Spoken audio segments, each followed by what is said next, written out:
So here we have the Seat Ibiza on a 68 plate. I'm going to start off by showing you around the outside of the car, and then we'll hop in and run through some controls on the inside. From the outside though, you can see it's a 5-door car with alloy wheels. Let's start off inside the boot and then work our way around the rest of it from there. As we approach the back of the car, you can see we have plenty of boot space along with that 60/40 split folding rear seat should you wish to increase this space even further. Okay, so we're just going to work our way back round to the front of the car and then we'll hop in and we'll run through some controls on the inside. But now that we've done a full circle of it, you can see it's in excellent condition the whole way round. Just briefly before we climb in, I think it's what we're seeing the interior from this exterior point of view. There's plenty to run through on the dashboard, so let's hop in and we'll do that now. Okay, now that we're inside the car, we're going to start with the dials. On the left-hand side, we have the rev counter. We have the coolant temperature gauge on the left-hand side as well. And on the right-hand side, the speedometer and fuel gauge. In the middle, you can see the total miles of the car. They are 59,312.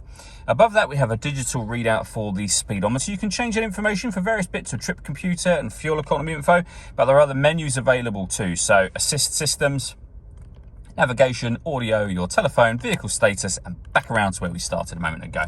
The buttons I was using to go through those menus are just here on the right hand side.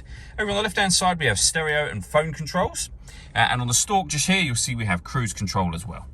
In the centre we have the main touchscreen for the car, and as you can see we have the satellite navigation, nice clear colour display, very easy system to use. We can access our main menu down here and obviously circle through any of these options, or you can use the buttons down the left and right hand side should you wish to. So satellite navigation is there, for example. We can pair our phone. We can listen to the radio. So if you select the radio option just there, or hit the radio symbol up in that top left hand corner, you'll be able to see that this car has got DAB, FM and AM radio. If you want to listen to your own music, you can do.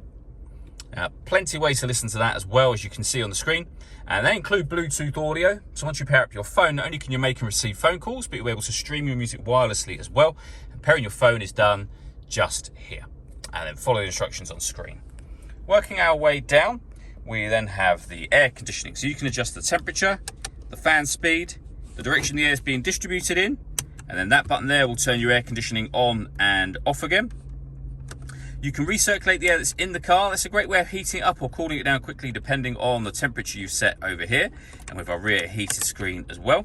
Below that we have 2 USB inputs and an auxiliary input as well.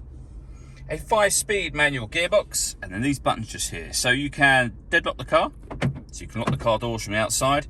You can turn on or off the stop and start. This car is designed to cut out when it's stationary in traffic to save you fuel. I've turned that system off at the minute. We turn it back on again, the car is just cut out, and you'll get a little warning come up there to tell you it's turned out. If I put my foot down on the clutch, the engine will start up instantly, or hit that button, as I've just done again, to turn that system off. And then finally, the driver mode button. Give that a push.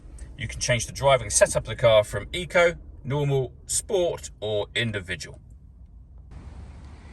All that leaves me to say is thank you for taking the time to watch this video. If you'd like to come and see the car in person and have a test drive, please feel free to give us a call here at Glenbourne's. We'd love to hear from you soon.